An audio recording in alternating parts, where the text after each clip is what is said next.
Shalom, salam sejahtera untuk Bapak Ibu sekalian. Di hari Paskah ini saya rindu membagikan kebenaran firman Tuhan dengan tema kebangkitannya memampukan kita menaatinya. Bacaan Alkitab Yesaya 53 ayat 9 sampai 12 dan sebagai nas introitus Yohanes 11 ayat 25 sampai 26. Bapak Ibu Saudara yang dikasihi Tuhan, selamat Paskah. Saya rindu memulai khotbah ini dengan ilustrasi. Seorang pasien yang telah lama menderita penyakit berat, telah mencoba berbagai pengobatan tetapi tidak kunjung sembuh. Suatu hari, seorang dokter memberikan obat yang benar-benar menyembuhkan penyakitnya. Setelah sembuh, dokter itu memberikan beberapa aturan sederhana agar kesehatannya tetap terjaga. Namun, pasien itu justru mengabaikan instruksi tersebut. Ia kembali pada pola hidup lama yang merusak tubuhnya.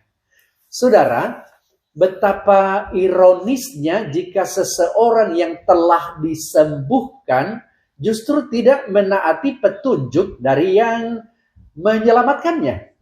Namun tanpa kita sadari, hal ini sering terjadi dalam kehidupan rohani kita. Kita bersuka cita atas kebangkitan Kristus, kita percaya bahwa Ia telah menyelamatkan kita, tetapi kita masih kesulitan untuk hidup dalam ketaatan kepadanya.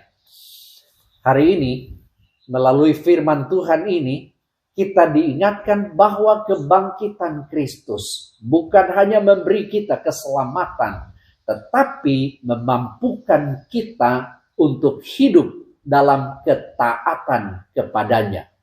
Ada beberapa hal penting yang harus kita renungkan bersama. Pertama, penderitaan dan kematian Kristus membuka jalan bagi pembenaran kita. Dalam Yesaya 53 ayat 9 sampai 12, Nabi Yesaya menubuatkan tentang hamba Tuhan yang menderita. Ia tertikam oleh karena pemberontakan kita dan diremukkan oleh karena kejahatan kita. Ia menanggung dosa banyak orang dan menjadi pengantara bagi pelanggar-pelanggar. Saudara, sebelum kita berbicara tentang ketaatan, kita harus memahami bahwa ketaatan tidak mungkin terjadi tanpa karya penebusan Kristus. Kita adalah manusia berdosa yang secara alami cenderung memberontak terhadap Allah. Tidak ada usaha manusia yang cukup untuk membuat kita benar di hadapannya. Tidak ada. Namun melalui kematian Kristus, kita dibenarkan. Dosa kita diampuni. Kita diperdamaikan dengan Allah. Ini adalah fondasi dari segala sesuatu, saudara. Tetapi firman Tuhan tidak berhenti pada kematian. Yesaya 53 ayat 11 mengatakan bahwa sesudah kesusahan jiwanya, ia akan melihat terang. Ini berbicara tentang kebangkitan, bahwa penderitaan Kristus tidak berakhir dalam kematian, tetapi dalam kemenangan. Yang kedua, kebangkitan Kristus memberikan kehidupan baru yang memampukan kita menaatinya. Dalam Yohanes 11 ayat 25 sampai 26, Yesus berkata, "Akulah kebangkitan dan hidup. Barang siapa percaya kepadaku, ia akan hidup walaupun ia sudah mati." Saudara, pernyataan ini bukan sekadar janji kehidupan setelah kematian, saudara. Ini adalah realitas kehidupan yang dimulai sekarang. Kebangkitan Kristus membawa kuasa kehidupan baru ke dalam diri setiap orang yang percaya. Saudara, ketaatan kepada Tuhan bukan sekadar hasil dari tekad manusia Ada banyak orang mencoba hidup benar dengan kekuatannya sendiri, tapi akhirnya gagal. Mengapa? Karena ketaatan sejati tidak berasal dari usaha manusia, tetapi dari kehidupan baru yang diberikan oleh Kristus yang bangkit. Ilustrasinya seperti sebuah ponsel yang kehabisan baterai. Sebagus apapun ponsel itu, ia tidak akan berfungsi tanpa daya. Demikian pula kita, saudara. Kita mungkin memiliki niat baik, tetapi tanpa kuasa kebangkitan Kristus, kita tidak mampu hidup dalam ketaatan. Kebangkitan Kristus itu, saudara, adalah daya yang menghidupkan kita. Ia memberi kita hati yang baru, roh yang baru, dan kemampuan baru untuk melakukan kehendak Allah. Yang ketiga, kebangkitan Kristus mematahkan kuasa dosa yang menghalangi ketaatan kita. Salah satu alasan terbesar mengapa manusia sulit taat adalah karena kuasa dosa. Dosa bukan hanya perbuatan, saudara, tetapi juga kuasa yang mengikat manusia. Namun melalui kebangkitannya, Yesus mengalahkan dosa dan maut.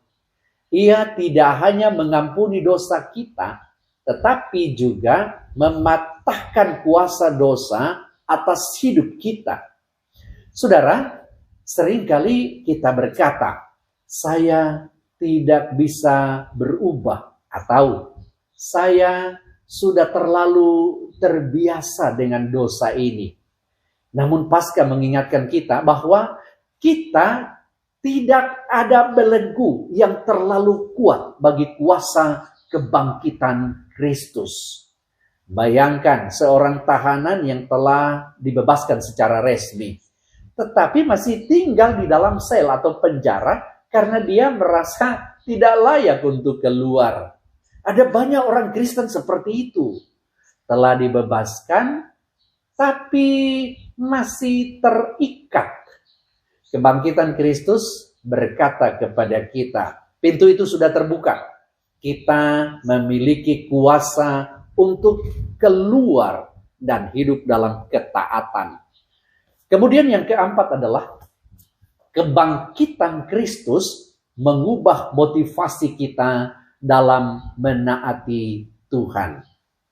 Ketaatan yang sejati bukan lahir dari ketakutan, saudara, tetapi dari kasih dan rasa syukur. Kita taat bukan untuk mendapatkan keselamatan, tetapi karena kita telah diselamatkan. Dalam Yesaya 53, kita melihat betapa besar kasih Kristus yang rela menderita bagi kita. Ketika kita menyadari pengorbanan itu, hati kita digerakkan untuk hidup bagi Dia. Ilustrasinya seperti seorang anak yang sangat mengasihi orang tuanya. Ia tidak menaati karena takut dihukum, tetapi karena ia ingin menyenangkan hati orang yang mengasihinya. Demikian pula dalam kehidupan rohani kita, saudara. Kebangkitan Kristus menegaskan bahwa kasih-Nya tidak berhenti di kayu salib. Ia hidup dan Dia hadir dalam hidup kita. Hubungan inilah yang menjadi dasar dari ketaatan kita, saudara. Kemudian yang terakhir, yang kelima adalah kebangkitan Kristus memberi kita pengharapan dalam proses ketaatan. Saudara, ketaatan adalah sebuah proses. Tidak ada seorang pun yang langsung sempurna. Ada jatuh bangun, ada pergumulan, ada kelemahan. Namun kebangkitan Kristus memberi kita pengharapan bahwa Tuhan tidak meninggalkan kita dalam proses itu. Ia hidup dan Dia bekerja di dalam kita. Seperti seorang pelatih yang setia melatih atletnya, Tuhan juga menuntun kita, menguatkan kita, dan membentuk kita. Saudara, Mungkin hari ini Anda merasa gagal dalam ketaatan. Mungkin Anda merasa tidak layak. Namun ingatlah, Kristus yang bangkit tidak hanya menyelamatkan Anda, tetapi juga terus bekerja dalam hidup Anda.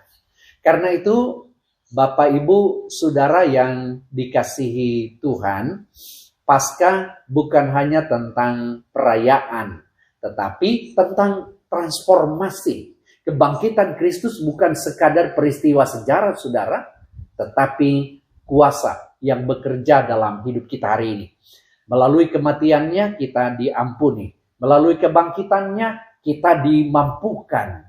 Dimampukan untuk hidup benar. Dimampukan untuk meninggalkan dosa. Dimampukan untuk menaati kehendak Tuhan. Jangan lagi berkata, saya tidak mampu.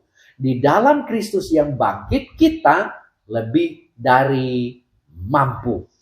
Mari kita hidup sebagai orang-orang yang telah mengalami kebangkitan itu. Bukan hanya dalam kata, tetapi dalam tindakan.